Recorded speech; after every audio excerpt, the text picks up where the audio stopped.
Okay, good morning, colleagues.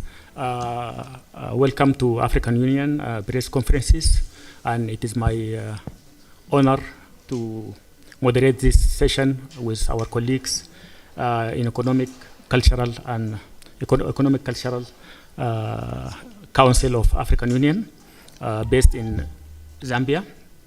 It is my single honor to present the presiding officer, Mr. Khalid Boudali, the presiding officer and of ECOSOCC for this press conference. Thank you. Well, good morning, and thank you for coming. First, on behalf of the Economic, Social, and Cultural Council of the African Union, we'd like to welcome you to this press conference.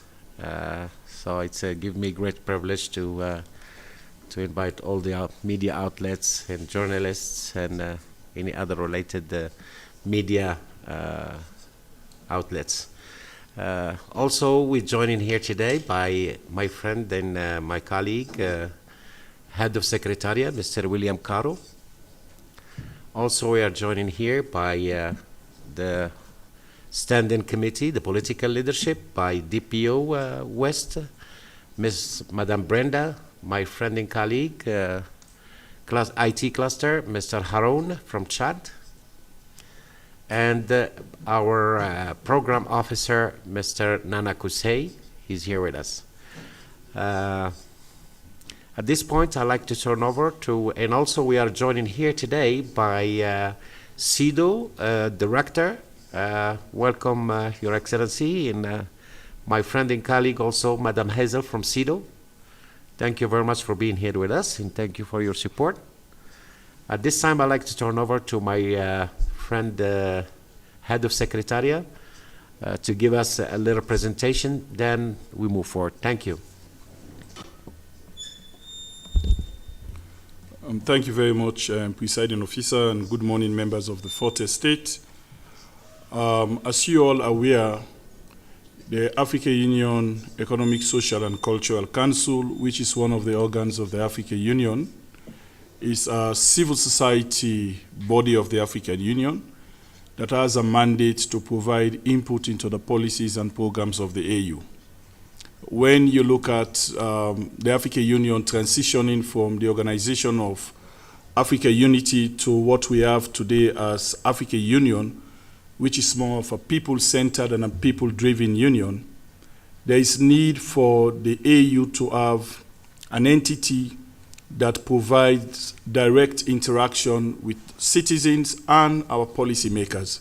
And therefore, the Economic, Social, and Cultural Council was established in 2004 to provide that interface in building strong partnership between government and civil society in contributing to issues that affect the society generally. For this particular press conference, I want to first and foremost indicate that ECOSOCC represents the citizens out there, and it gives full meaning to the people-centric vision of the African Union. So when the African Union said it's a people-centered and it's a people-driven union, you want to have a reflection of that kind of philosophical foundation that has been established by the AU, and therefore AU ECOSOCC give a true reflection to that. So the AU ECOSOCC is the organ that represents the citizen, and it works towards bringing the African Union closer to the people and vice versa. For this press conference, I will want to take the opportunity to provide some quick updates to members of the Fourth Estate. It is first important to note that the media form part of the composition of the African Union ECOSOCC. Because when we talk about the composition of African Union ECOSOCC, we are also looking at professional bodies such as the media, which play significant role not only during period like this in terms of summit, but we know you have been disseminating and educating citizens out there on the work and the policies and processes of the African Union. And therefore, your role is very fundamental, and AU ECOSOCC provides an avenue for you to be able to play that critical role and take ownership and also be part of the African Union. And therefore, I want to take this opportunity to welcome you as members of the African Union, and especially now that we are moving towards opening the call for application for membership, especially for countries and categories that are not represented in the General Assembly. So in brief, I want to talk about a few things. One is the AU ECOSOCC at 20. When I talk about ECOSOCC at 20, it simply means this organ has been in existence for 20 years, since 2004. And this year we are commemorating the 20th anniversary of the citizens' organ, an organ that has contributed significantly to governance-related issues, to human rights-related issues, to gender-related issues, to many socio-economic and political-related issues. You're looking at the aspect of the APSA, which is one of the infrastructure of the African Union that talks about peace. You look at AGA that look at political governance, elections, and related issues. This organ has contributed significantly in popularizing, raising awareness, advocating, and engaging key stakeholders to ensure that there is compliance, there is adherence to all the frameworks and policies that has been established by the African Union. So ECOSOCC has been in existence for 20 years, and this year we are commemorating the 20th anniversary of ECOSOCC.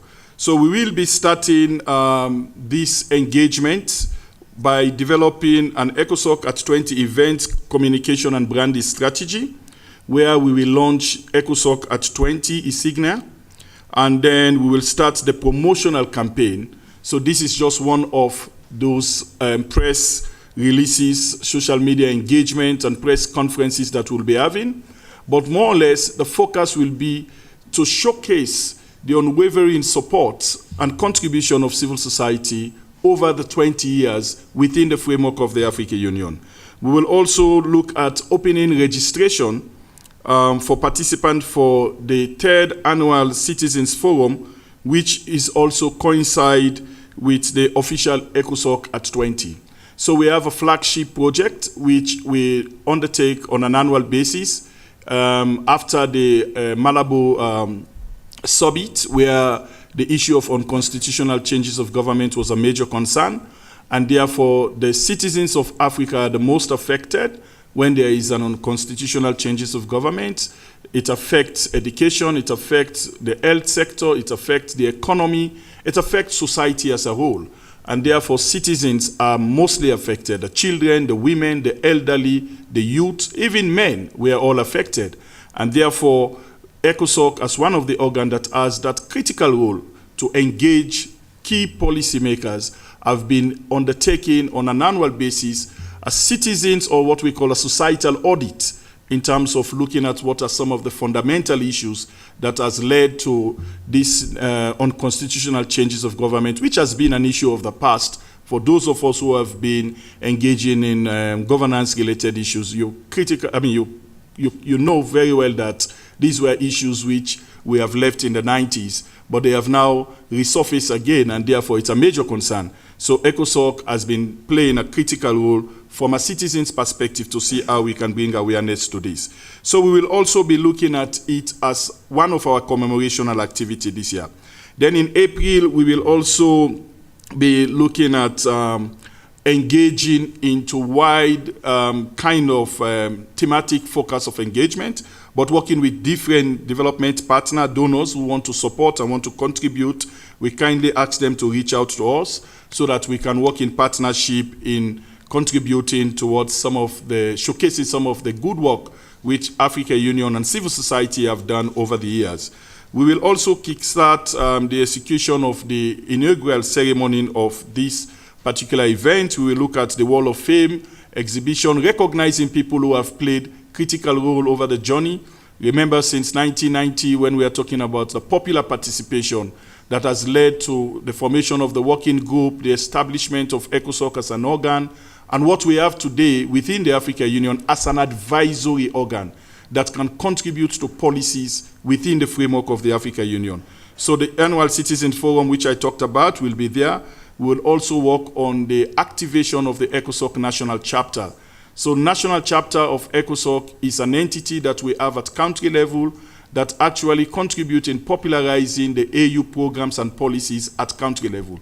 We want to ensure that there is a direct interface with what is happening at the continental level and then what is happening at the national level. And therefore, these national chapters will then be taking information at the continental level, disseminate among citizens at the country level, and ensure that citizens are aware, they are able to contribute, they are able to play critical part. So we will celebrate also with the diaspora. As you know, the diaspora is one of the critical, the sixth region of the African Union, and therefore they are considered as part of the composition of the AU ECOSOCC. So these are some of the activities that we will be undertaking. The second aspect that I will want to talk about is the call for application. ECOSOCC have a General Assembly, which is the highest decision-making body of the union, of the organ itself. And it's composed of 154 members, 2 from each member state of the African Union. You have 10 organizations that are operating at regional level. You have 8 that are operating at continental level. And you have 20 organizations that are operating at the diaspora level. Unfortunately, as we speak, the 20 slots that is meant for the diaspora, we have not yet determined the mechanism on how that 20 slots can be filled in.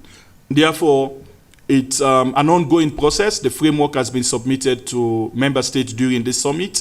They have requested for further consultation together with what we call the harmonization of accreditation mechanism, which is also a mechanism that creates an opportunity for every civil society organization across the board to interface with the African Union and then be able to be granted what we call either a consultative status or an observer status. So these 2 frameworks are ongoing frameworks. Consultations are still ongoing with member states and civil society so that we can agree on the criteria, which will be a fair criteria, a credible criteria, a criteria where when we say you have the status to interface with the African Union, you have the credibility, you have the competency, you have all what it requires so that you're able to add value into the work of the African Union. But the national chapter has already been approved by member states, and therefore we are now moving towards what we call the operationalization of the national chapter. So we have started the operationalization last year. We have done in 5 countries. We are now moving into establishing it in other member states of the African Union so that the African citizens are aware of what is happening within the AU. You will realize that there is normally a disconnect with what is happening at the continental level and what is happening at the national level. Decisions are taken here by member states, heads of state. Citizens out there don't know about the decision. But civil society have a mandate to follow up with those citizens, with those leaders, so that they are able to advocate, they are able to lobby, they are able to ensure that there is practical implementation of commitments that their leaders had made at the continental level. So the call for application will be for specifically countries that are not in the General Assembly already.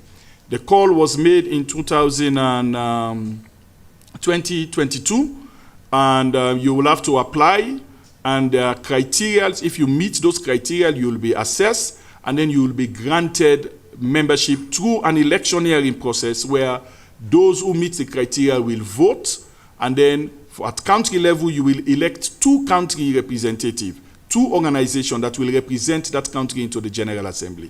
But we are not able to ensure that the 55 member states were fully represented, because if your country did not meet the criteria, then it means the vacancy will still be there. But we have an opportunity that we will open the call after every 2 years, which is the midterm, because the mandate of the General Assembly is 4 years. And therefore, 2024 is the midterm. And we are going to open the call for application this March, and we will be focusing on countries which are not already represented so that we're able to have membership in those countries that contribute into the work of the African Union. I don't want to labor much, but I also want to conclude that the media has a critical role to play. You have clearly been doing that. You have been supporting us in sensitization, in raising awareness, in educating our citizens on the work of the African Union. I also want to emphasize that the African Union ECOSOCC is an entity that is also open for membership of professional bodies, of which the media is part of. And therefore, even when we open this call for application, feel free, if your institution or your media outlet is registered either at the regional level or at the continental level or at the country level, to also send in your application. And if you meet those criteria, then it will be an opportunity for you to also have a voice. We have had the media in the General Assembly, and remember, this is the highest body of citizens' representation within the African Union, represented by the presiding officer, which simply means if even you have a media representative, it can be one person that can also be elected to be a presiding officer, that can have a direct interface and able to take the floor even at the level of the assembly and pronounce concerns and perspectives of African citizens. And therefore, we want to call on the media that it should not only be during the summit period or when there is an high-level event, but please engage with us, and especially for ECOSOCC, that we are commemorating 20 years of existence. I think it's a huge milestone. And regardless of the challenges in terms of peace and security, in terms of the political governance in the continent, there are significant contribution that has been made by civil society. And some of the positions that we have today, where we can be able to talk freely, free speech, talking about gender equality, human rights, is because citizens, through civil society, have been playing that critical role. So I want to stop here and create an open platform. My colleagues, the head of programs and other members of the ECOSOCC General Assembly, our colleagues from Citizens and Diaspora Directorate, who are members of staff of the directorate that also interface with citizens and the diaspora within the African Union Commissions, are also in the room, and then the ECOSOCC presiding officer, who is our political leader, to see whether we can respond to any concerns, but more importantly, to collaboratively work with you to see how we can commemorate the 20th anniversary of ECOSOCC. So I want to stop here and hand over back to the presiding officer. Thank you. Thank you very much, Mr. William, for these clarifications. Let me make an announcement that on behalf of ECOSOCC, we thank all the leadership, the office of the chairperson, the office of the deputy chairperson, commissioners, for believing in us and giving us the opportunity to work with different departments and different programs. So they have been giving us great assistance, and in behalf of all of the ECOSOCC memberships, we thank them for their support and their accompaniment. Let me add one more thing based on whatever has been said by my colleague, Mr. William. ECOSOCC is the voice of the African citizenry. When you ask an average citizen in different regions in Africa about the African Union, it's very likely that he will answer that he will understand or know what the African Union is all about. So thanks to the ECOSOCC, this organ is the voice of the citizens, that thanks to the civil society organizations working with base level local communities, local NGOs, that really brainstorm and publicize all the activities, implementations, policies about organs, and getting in direct contact with the average African citizen. So I thank you very much, and I'll give it to you, Mr. Moderator. Thank you, Mr. Khalid. Thank you, Mr. William. The floor now is open for colleagues from other departments to contribute, or from ECOSOCC or from media colleagues.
general elections later this year.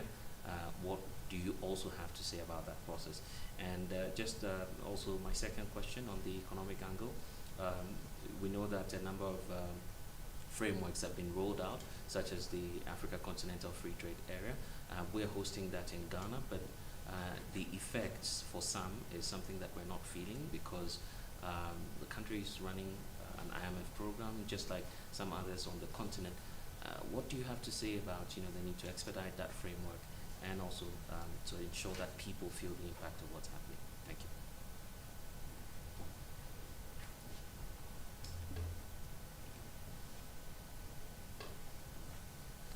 Yes, I think we can take those questions now, and we can do another round after your answers. Yeah, thank you very much, colleagues.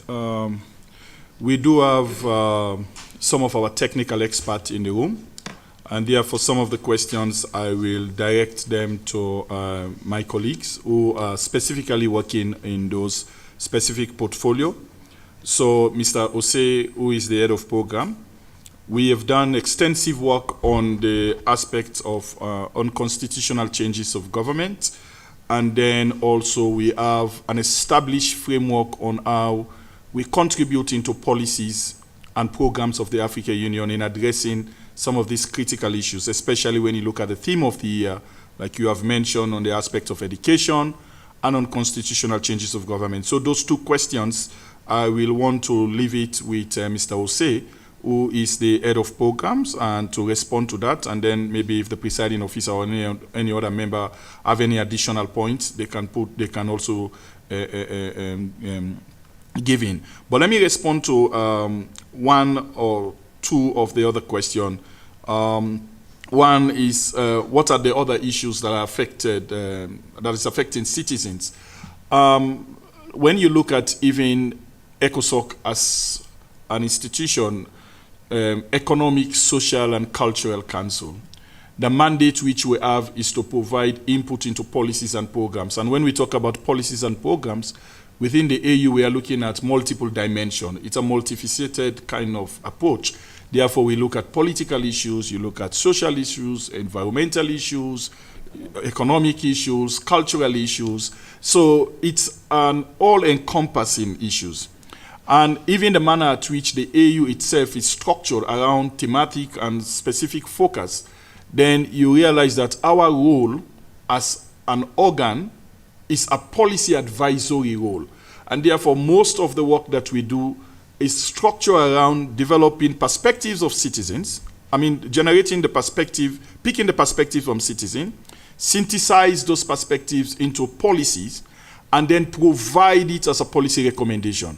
So I'll give you a typical example. When the COVID-19 broke out, in fact, ECOSOCC was one of the first organ within the framework of the African Union, because we have the constituent citizens, to start engaging citizens by raising awareness on COVID-19.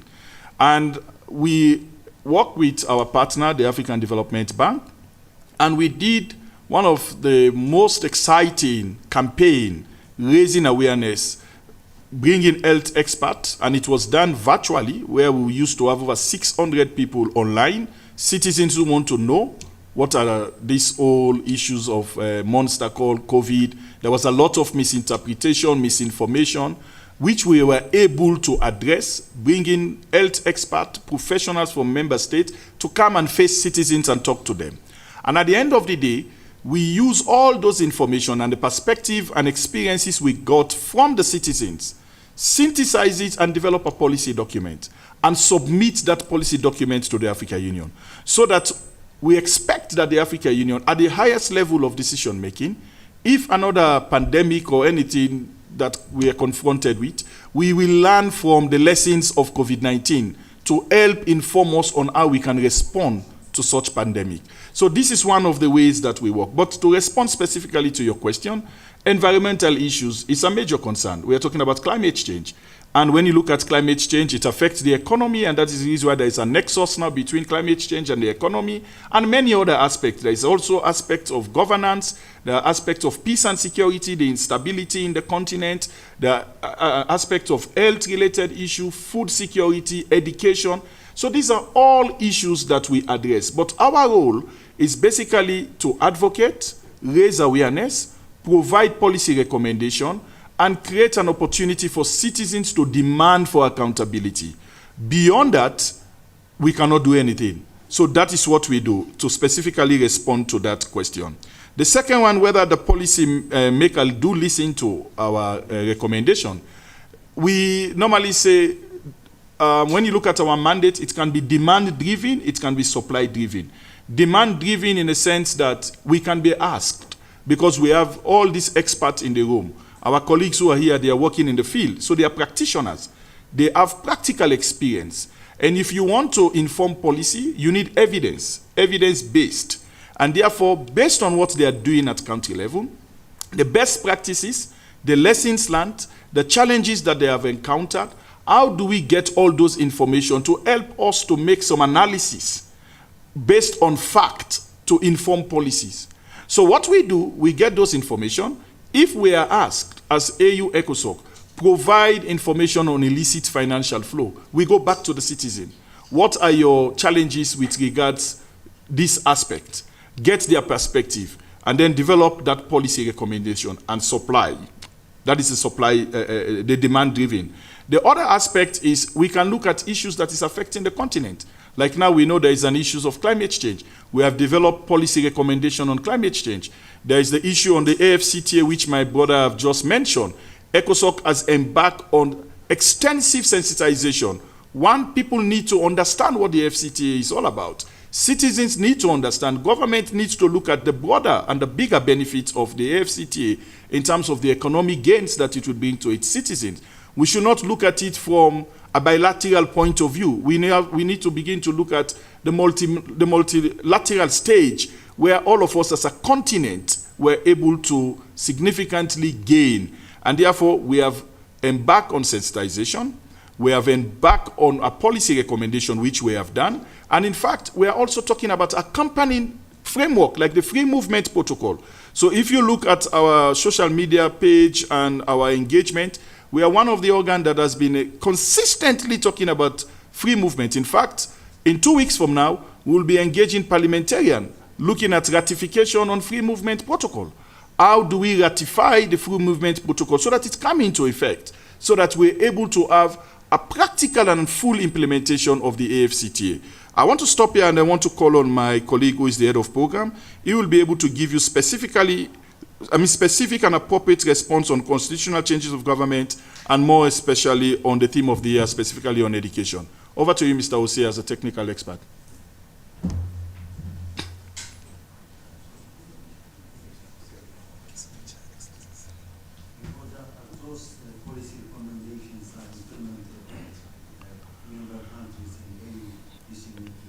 Yes. Yeah. So what we do, our role is to, like I said, we also have a follow-up mechanism role through advocacy and lobbying. So you submit. Remember the structural arrangement of the African Union. There is the aspect of sovereignty, which, and many people normally ask the AU, they normally say the AU, and when they talk about the AU, they look at the African Union Commission, and they look at maybe the organs of the African Union. But the AU is all of us. And the highest decision-making body of the African Union is the Assembly of Heads of State. And therefore, when you send a recommendation, it is upon the sovereignty or the sovereign power of that state to implement. At the Commission level, where we have the ability to implement recommendation, we implement. At the regional economic level, we also submit recommendation to the RECs and the RMs, the regional mechanism. And we have a mandate to follow up and advocate to see that they implement. To respond to your question, some have been implemented, some are contradictory to their laws in their countries, and then it becomes a major challenge. But what we have been doing, like the Free Movement Protocol, they have committed themselves to it by signing, but only 4 countries have actually ratified. And therefore, we have to continually engage with them to see how best we will get the number of countries to ratify so that this can become law, and then they domesticate and they become law. So, though that they have implemented some, there are many others that have not been implemented, but we have been playing the advocacy and the lobbying role through our civil society organizations at country level, engaging parliamentarians, engaging government official, line ministry, like what we are going to do now in Seychelles, where we'll be discussing with the Pan-African Parliament, which consists of representatives from the 55 member states, to advocate on the ratification of the Free Movement Protocol. Over to you, Mr. Hussein.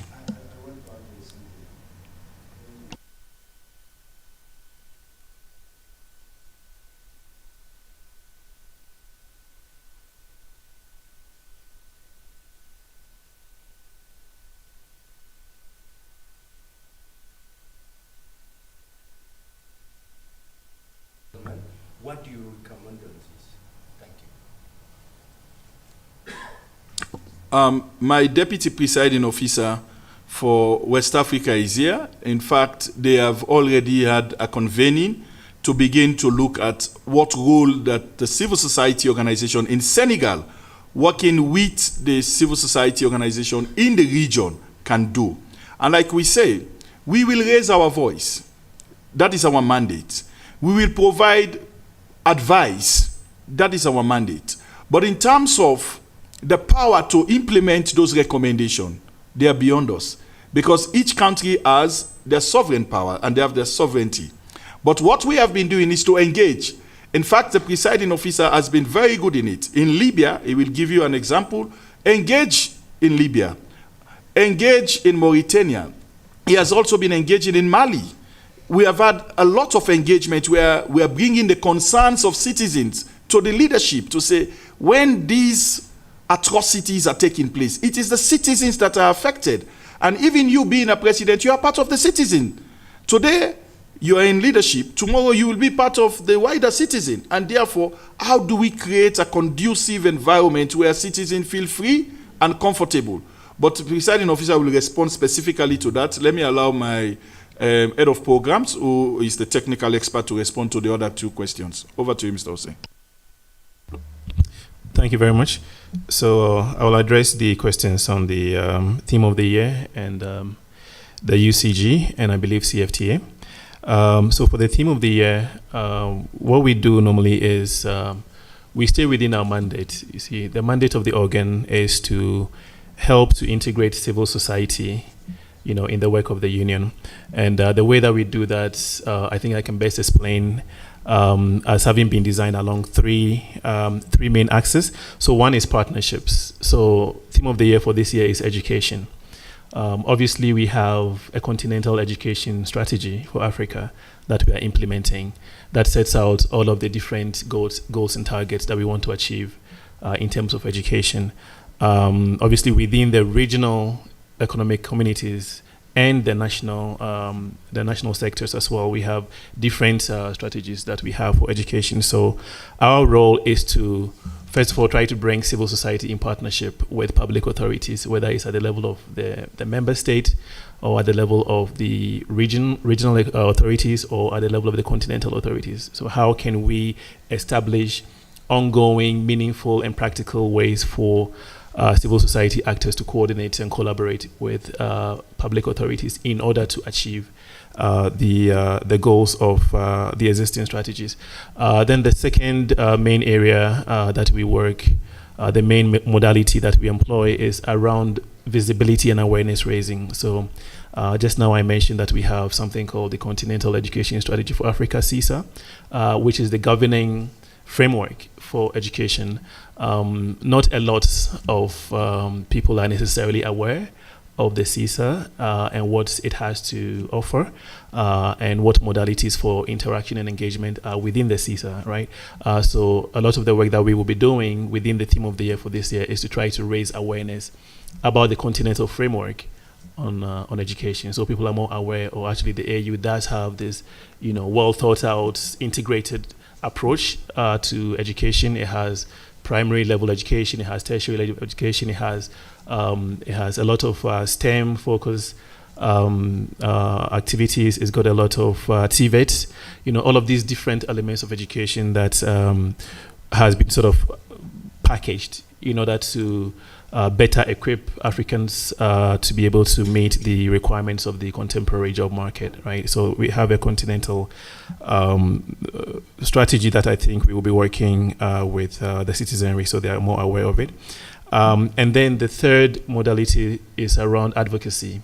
So as civil society, we always have a role to play in advocacy. That is, I think, one of the things we do best is to advocate with decision makers, both at the member state level, at the regional level, and the continental level, to see, okay, from the field, this is what we are seeing in terms of education, in terms of access to education, in terms of quality to education, in terms of barriers to education. This is what the field looks like. And so we use that data, that information, that experience to package specific advocacy products that we then take to decision makers at all levels, so that they are able to better respond to their needs and requirements of the population. So that essentially will be the way that we'll be engaging on the theme of the year for this year. For the issue of the governance challenges that we are experiencing, especially in ECOWAS and the Sahel, this issue of UCG. I think some of you will remember that this has been an issue that has been on the table for quite a while. It's not just this year. In March 2022, Ghana hosted a reflections forum on this very topic, on the UCG. And then subsequently in May of that same year, 2022, there was an extraordinary summit of the African Union on UCG and terrorism that happened in Malabo, Equatorial Guinea. Since then, the issue has continued to progress in, I think, the wrong direction, where you have multiple more countries, experience these incidents. It is something that is very worrisome to the Union. As some of you know, we have continental frameworks and protocols that deal with incidents of UCG. I think some of you have seen some of the responses that have come from both the regional and continental authorities in terms of the sanctions and the expulsions of these member states from the continental and regional bodies. But I think what we do within civil society is, okay, we have the regional frameworks. This is what we have agreed to do as a union. But what can we do beyond that? How can we get to the actual communities to try to understand from the perspective of the citizens, from the people, how they are experiencing these issues? Because we have seen that, a number of these incidents are actually accompanied by what appears to be celebratory reactions from the population. So what does that tell us? What lessons can we draw from the experiences of these populations in all of these different countries that appears to make them welcome, these things that we have all agreed as a collective institution we don't want to see. So what we have done is to establish something called a Citizens Forum that allows us to interact directly with civil society around this issue specifically, so that we can understand what the dynamics are within the community. Because you see that these incidents are arriving at the end of a process or, of a continuum. It doesn't come in a vacuum, right? So we want to understand what the root causes are and what the respective roles of all of the different players and stakeholders are. So in terms of governments, how are governments better able to respond to issues that emerge from the communities and the populations before it ever gets to a point where the population feels like an UCG incident is what they want to see as the response. And so just trying to really entrench a culture of governance and responsiveness from governments to the population. So it doesn't have to get to that point, you see. And so some of those things we are trying to establish within the conversations that we are having with civil society. In fact, we have developed an advisory opinion on this very topic, working with civil society representatives from all over the continent, so that we don't just see this as a governance issue that arrives out of nowhere. How do we better consolidate a culture of interaction between governments and the population?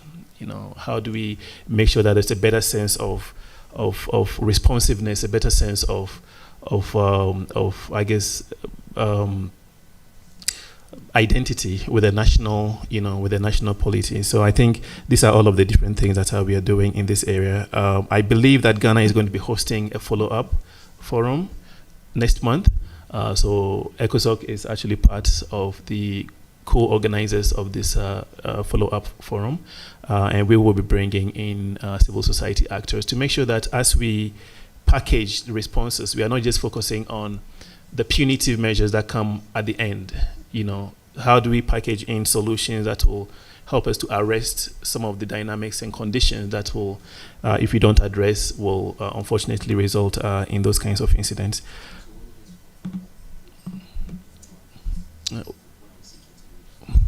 I think we are trying to better establish civil society perspectives and citizen participation, civic engagement. It has to be one part of the solution. For something like this, you don't have a single solution. It's a basket of interventions. So yes, we will apply the regulations as we have them within the AU, within ECOWAS, but we shouldn't stop there.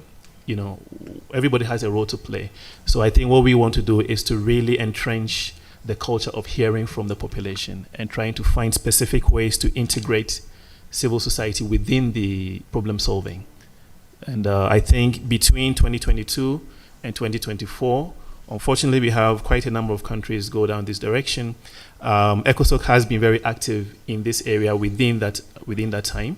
And so one of the things we'll be doing in Accra is to set up a dialogue as part of the program so that we can showcase some of the learning and contribution that we've seen emerge from civil society.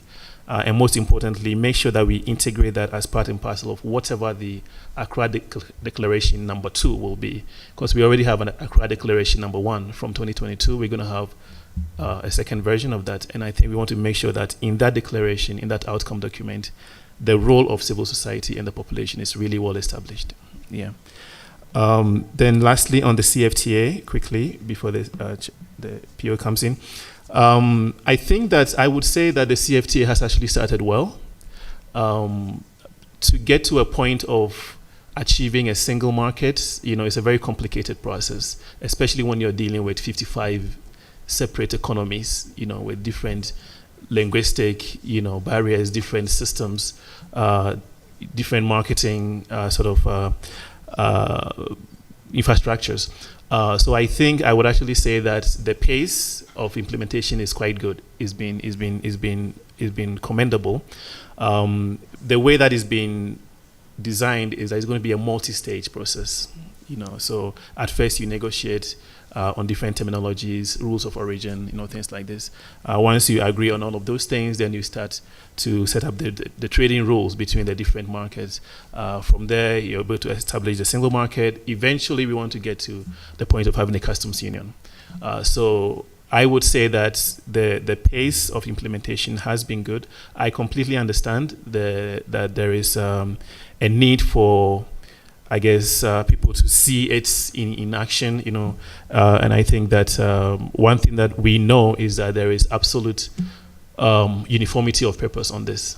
It's the one thing that the African Union has decided to do that has absolute and total dedication and commitment from all of the member states, and which explains the reason why things have picked up. I think one of the things that we have brought as a contribution to the CFTA is how do we make sure that we are able to use this framework to address some of the issues that exist within our economy.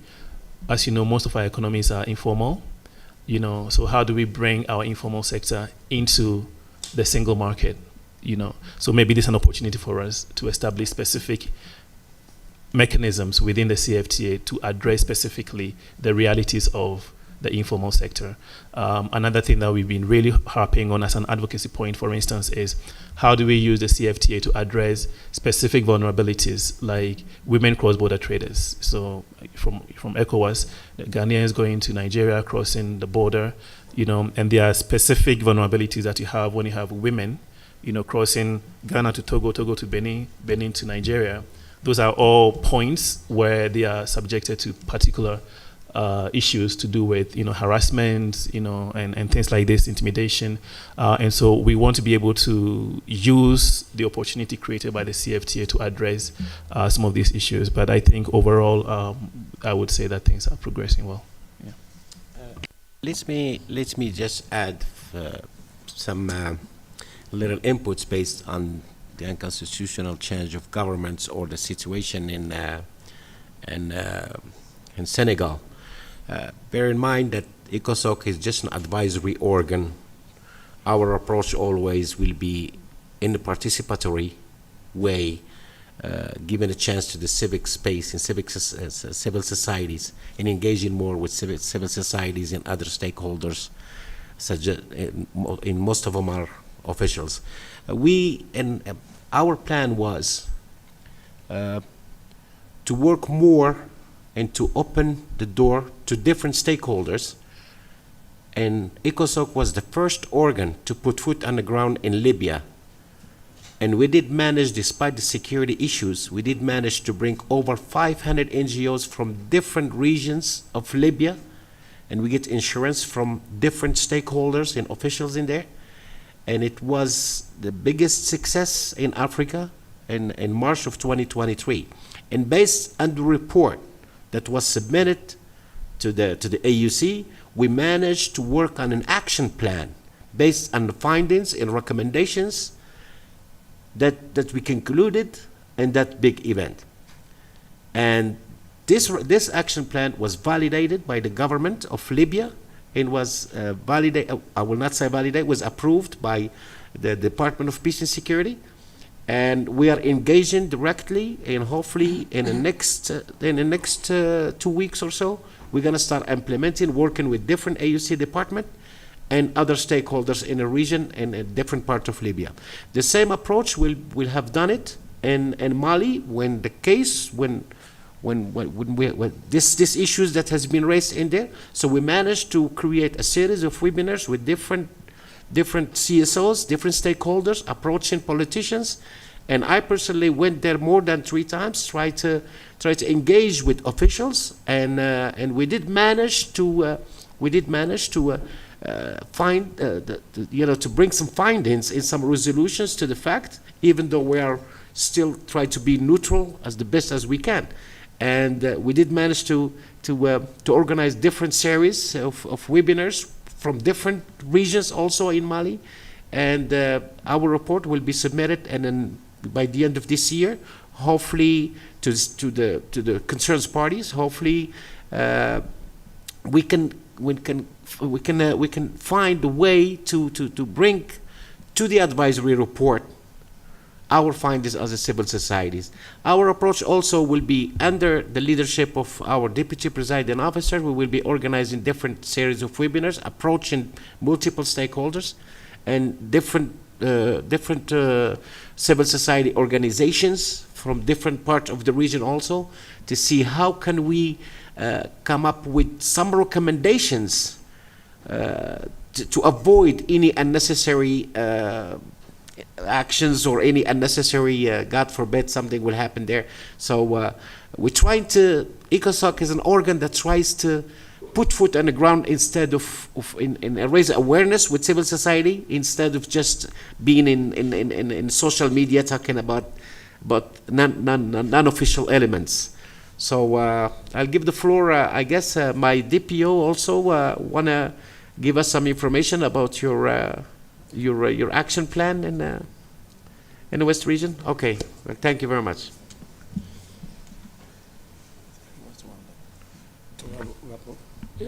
Thank you so much. Because we are running out of time, we started a little bit late, so let us wrap up. Just one very quick exercise.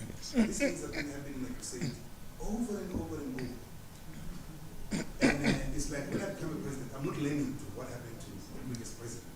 It's like a culture. Do you think there's any suspicious that there's a third party perpetrating these issues? Because it's only happening on the West, and then in the Middle East, Latin America, where there's no, we can say, stability and peace, right? It's only the West that have peace, besides Russia, because they're against some ideologies. So do you think there is an element of suspicion from a third party operating somewhere, perpetrating this type of events? Because they're very worrisome. While you are trying to build, you are destroying. Are we putting, are we building to destroy, or are we destroying to build? That's the question. Thank you so much. Let me answer that question. It's very political, and I'm sure that what you have mentioned right now it's not new. It started in North Africa in the Arab Spring. So it was contagious, one after the other. One country is falling after the other. Unfortunately, some countries has strong leadership to bring the country back, such as Egypt, I think Tunisia. Sadly, we have seen in the continent, Libya has fallen, and there is a third party always. Remember, Africa is always a victim of international politics and geostrategic politics. So I think we have a deja vu here with West Africa. I mean, when we have seen Mali and then Burkina Faso, then Niger and Guinea, I think. And I don't think Senegal. Senegal is a very strong country. It's an institutional country. It believes in democracy. And I think that Senegal is one of the strongest through the history that's been stable, believe in democracy, and believe in institutional democratic rules. So Senegal, if there is something will be happening in Senegal, God forbid, it has to be a third party. Now Africa is the victim of the changes of the international geopolitics. And I believe that we do in Senegal. I'm sure that Senegal, it's a very strong country. It has good leadership. And what is happening here is just small little influenced based on different people being pushed by foreign, non-African, by foreign entities trying to create some kind of instability in a region. But this has to do with the will of the people again. We are confronted by what happened from the political point of view and then from the will of the people. And I'm sure that we think that we get our independence, but we still are colonized economically. Thank you, presiding officers. Thank you, Mr. Khalid. Thank you, colleagues in ECOSOCC. Thank you, our colleagues here and media esteemed guests. And we came to the end of our press conference. And see you in the next press conference. Thank you so much.